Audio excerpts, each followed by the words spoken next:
כמה יוצרים גדולים, אמנים מרגשים, נרצחו בשואה ואנחנו בכלל לא שמענו עליהם. סופרים, משוררים, מוזיקאים, שחקנים.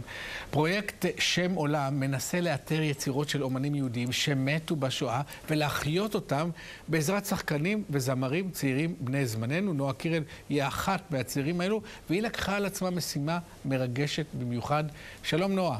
שלום אמנון. נועה, ספרי לי על הפרויקט. אני מוכרח להגיד שזה נשמע מקסים, אפילו מעורר השראה. כן, זה פרויקט מלא השקעה ומקסים, הוא נקרא שם עולם.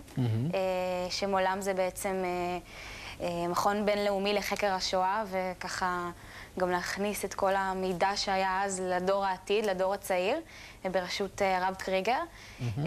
זה פרויקט מאוד מאוד מושקע, שאני גם לוקחת בו חלק, וגם עוד אומנים כמו נינט, גיא ויעל, אלי בירן. פרויקט שבעצם לוקחים שירים שאנשים שחוו את השואה ממש ישבו וכתבו חיבורים או כל מיני יצירות בזמנים הכי קשים, בגטו, במחנות ההשמדה, וזה כמובן הם לא חיים היום, הם לא בחיים, והפרויקט הזה בעצם לוקח את כל החיבורים האלה, כל היצירות שלהם, ונותן להם טיפה חיים. אז זה כבוד בשבילי, כבוד אדיר להשתתף בפרויקט הזה. ונועה, איזה שיר את בחרת? של מי? שיר שנתנו לי זה שיר שכתבה, זה בעצם מישהי בשם בלומה, הייתה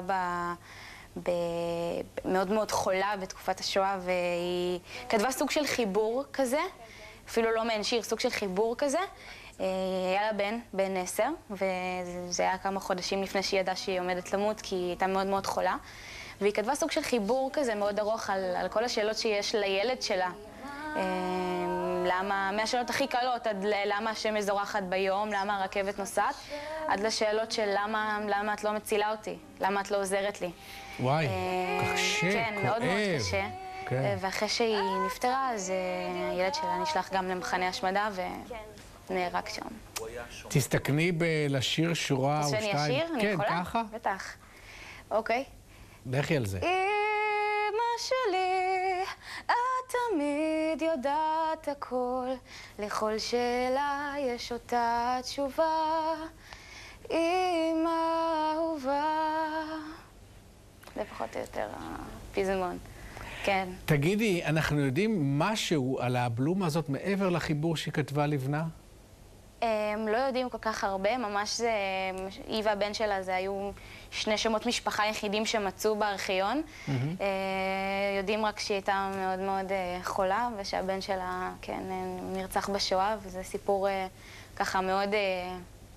בכלל, כל הפרויקט הזה שאנשים בשואה, בזמנים הכי קשים, פשוט ישבו וכתבו ויצרו, ושעכשיו אנחנו לוקחים את הדבר הזה וטיפה נותנים להם חיים, זה משהו שהוא מאוד מעורר השראה, וגם בכלל, אני חושבת שאני בפרויקט הזה כדי גם לתת הרבה מודעות לשואה, לדור הצעיר. זה התפקיד שלי, ואני מקווה שזה יצליח. תודה רבה. תודה רבה. ואני מקווה שלפחות בזכותך, נועה, אנשים יזכרו את בלומה שנרצחה בשואה לפני כל כך הרבה שנים, וגם את הבן שלה, מרק. תודה רבה, נועה. תודה רבה. מרגש. מרגש מאוד. זו שאלה גדולה, איך מנחילים את השואה לאנשים בגילה של נועה ועוד לילדים צעירים.